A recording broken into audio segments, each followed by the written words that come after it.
आगरा के एक गांव के खेत के आखिरी छोर पर एक दुर्गंध और उठता धुआं लोगों को परेशानी का सबब बन रहा था, जिसके बाद उन्होंने इसकी सूचना पुलिस को दी।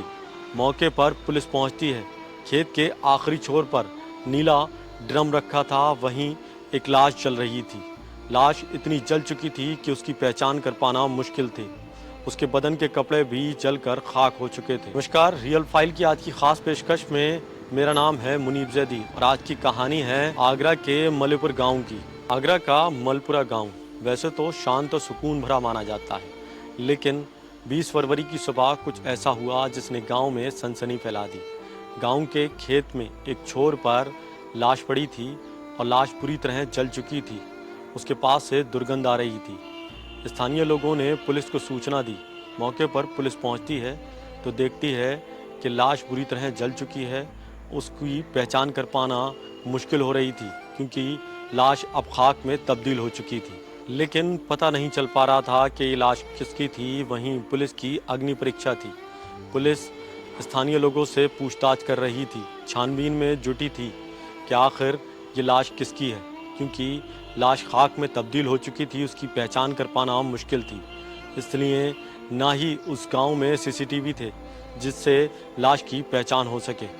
उसी दिन गांव के घर में अजीब सी खामोशी थी। वहां एक युवक लापता था जिसकी गांव वालों ने गुमशुदगी दर्ज कराई थी। पुलिस उस नौजवान की गुमशुदगी दर्ज करती है और उसकी तलाश शुरू करती है। वहीं पुलिस की पहली गुत्थी अभी सुलझी नहीं थी, जिसमें पुलिस वो तलाश कर रही थी कि वो जली हुई लाश किसकी है। पुलिस को अंदाज़ा लगा रही थी कि कहीं कोई शख्स बाहर से नहीं आया था जिसकी लाश उसको जलाकर खेत में डाल दी गई हो। वहीं परिवार वाले भी अपने युवक की तलाश में जुटे थे। दिन महीनों में तब्दील हो चुके थे। पुलिस के लिए इस गुत्थी को सुलझाना एक पहेली से कम नहीं था। पुलिस ने लाश का डीएनए सैंपल लिया। उधर लापता नौजवान के घर वालों का भी डीएनए सैंपल लिया गया, जिसके बाद जांच के लिए भेजा गया। रिपोर्ट आई। जो चीज़ शक के घेरे में थी वो अब उसकी तस्वीर धुंधली थी, अब वो साफ होने लगी। रिपोर्ट आने के बाद एक गुत्थी सुलझ चुकी थी। पुलिस को पता लग चुका था कि खेत में मिली लाश और लापता नौजवान एक ही है, लेकिन पुलिस के लिए एक बड़ा सवाल था कि आखिर उस नौजवान को किसने मारा और उसकी लाश किसने जलाई। पुलिस इन सब के बीच कुछ तलाशी रही थी कि गांव में कानाफूसी शुरू हो गई।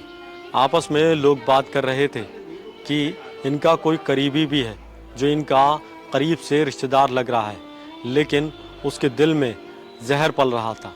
वो कौन वो शख्स था जिसने उस युवक की हत्या की थी?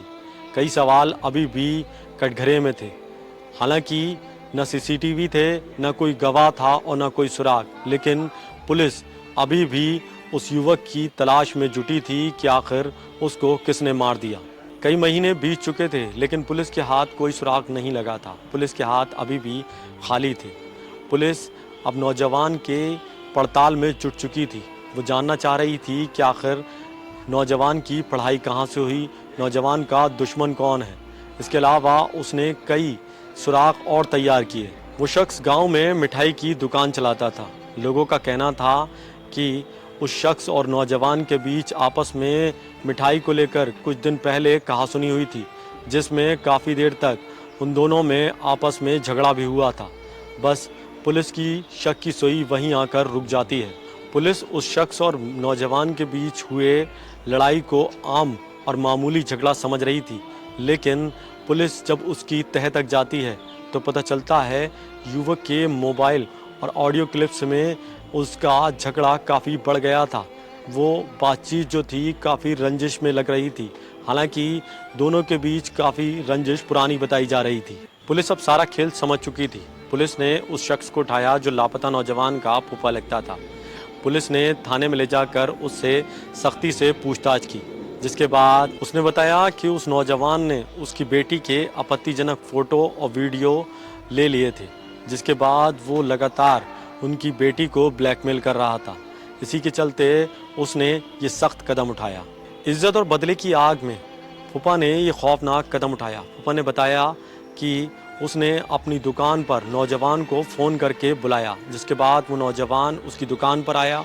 मौका मिलते ही उसने मफलर और तार से नौजवान का गला घोंट दिया उसके बाद उसने अपने भतीजे को फ़ोन किया। उसके बाद उसने अपने भतीजे की मदद से लाश को ठिकाने लगाया। उसने लाश को नीले ड्रम में भरा और ड्रम में भरने के बाद उसने लोडर की सहायता से नदी के किनारे पहुंचा। नदी के पास ले जाकर उसने नौजवान की जेब से मोबाइल व अन्य सामान निकाल कर नदी में फेंक दिया। उसके बाद उसने लाश के चेहरे पर पेट्रोल डाला और पेट्रोल डालकर बुरी तरीके से लाश को जला दिया। घटना करने के बाद फूफा दिल्ली जाकर नौकरी करने लगा।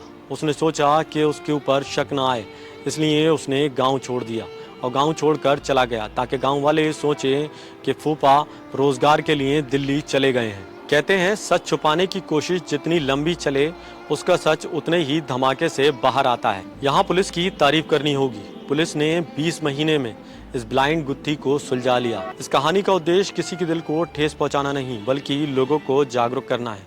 इसलिए सतर्क रहें, सावधान रहें। मिलते हैं अगली कहानी में रियल फाइल्स के साथ। तब तक जय हिंद।